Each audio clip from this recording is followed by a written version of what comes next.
Coming to the end of a project in Satisfactory often creates a strange, hollow feeling, and today marks the end of the nuclear project for us. So today, let's bring this project to a close by building our control room for the waste recycling and upgrading this entire world to nuclear power. What's up everyone, my name's Ollie and welcome to Barely Building. Last time we automated plutonium fuel rods to deal with our uranium waste, made this cool looking design for our particle accelerators, narrowly avoided a nuclear disaster when this plastic and rubber plant went offline, and finally started draining nearly 500,000 uranium waste from this massive storage blueprint. Fly by the community hub, and shout out to my OGs up here, as is tradition. Got some new names up, and one or two I may have missed from the last time, so sorry. Thanks again for the ongoing support.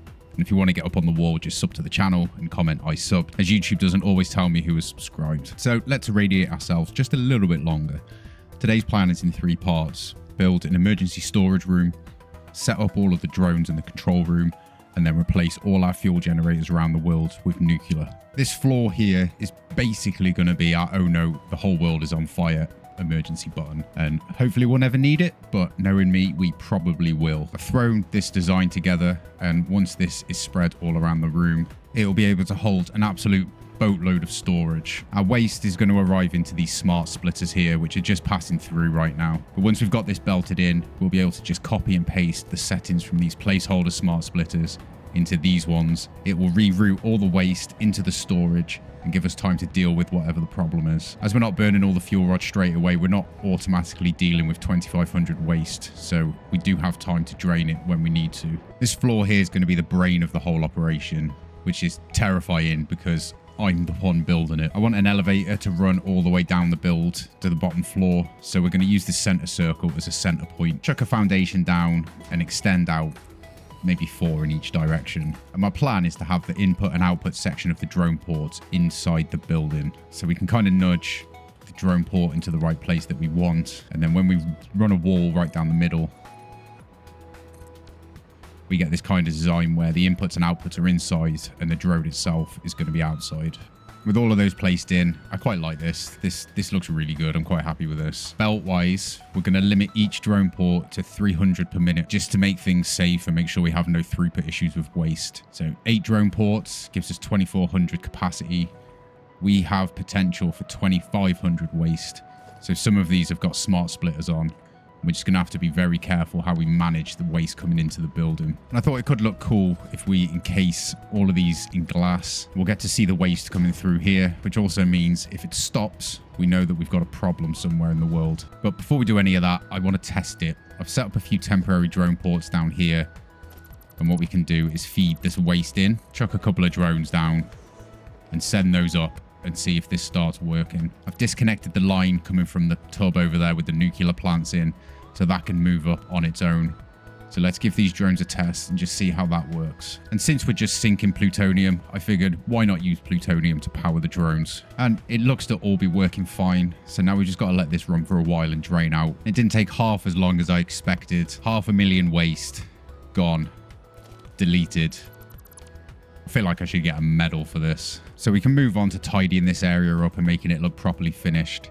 And I always get a spike of sadness tearing down the pub. It really does mark the end of a project. Puts us in that little lull between projects where it's kind of hard to get started. But let's keep powering on. With that done, really finally looks tidy around here and really has that finished feel to it. After a quick decoration pass up here, throwing the lid on this whole place, we are about done for now. The detailed decor downstairs, I'm probably going to do that on a live stream, so be sure to follow on Twitch or watch here for those live streams. Now we can use this next section as a bit of a world tour, which is something that I wanted to do anyway, while we go around all our different factories and upgrade to nuclear. Our phase 2 factory over there runs off coal, so we don't need to worry about that. We made this factory very early on, using this modular type blueprint I've used in previous saves. This factory makes 11 smart plating, 10 versatile framework, and 1 automated wiring per minute, feeding into the continuous space elevator, which settles phase 1 and 2. So let's make a start at our home base. This place, it just makes items for the dimensional storage depots, has our home, and it gives us a center point to distribute nuclear items around the world via the drone hub. This place currently runs off turbo fuel, so let's get this place upgraded. And I went with down in this back section for the nuclear power plants, Nothing too crazy. Got our 2 drone ports, one bringing in fuel rods and one taking away waste. 6 power plants gives us plenty of power for what we need in this base. And then with a quick cut, we can tear this old power plant down and start thinking about what we're going to build in this space here. Next up is our turbo fuel oil rigs. This is one of the earlier builds we did, where we built an oil rig on top of every oil node in this area to make turbo fuel.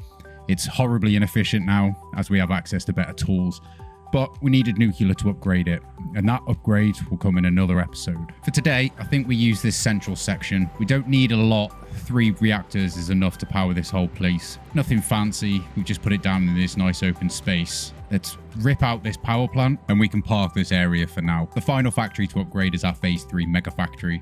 This one was inspired by the game Star Rupture, where I tried to recreate the base core tower and build around it, and I really love this place. This factory is making 125 versatile framework, 25 modular engines, and 5 adaptive control units per minute to keep the continuous space elevator fed, which is 5 times the usual requirements. One great thing about this mod is you can individually control the difficulty of each item. Power plant wise, I think I'm going to build it into the side of this mountain here. If we just zoop out a foundation, chuck down a power plant on top, and I think I'll have one here, and one here. As again, this only needs 3 reactors to run. And I'm not 100% sure on it yet. Let me know below what you think of this look. I didn't want to detract too much of the eye from the main build, so I tried to keep it separate and minimalist while still keeping the barely building flair. In terms of the fuel generators that are already in the build, they kind of make up part of the design. So I think I'm just going to keep them here and not delete them. And that for now is the last factory ticked off the list.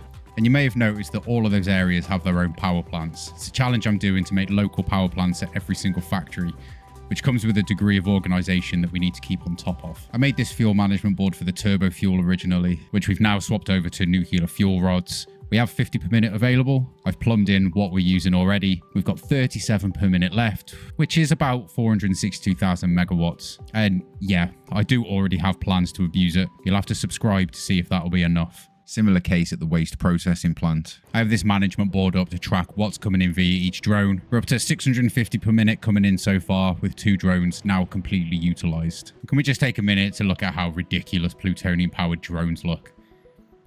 He's like an angry little bee now. Look at him go. And that brings us to the end of today's episode.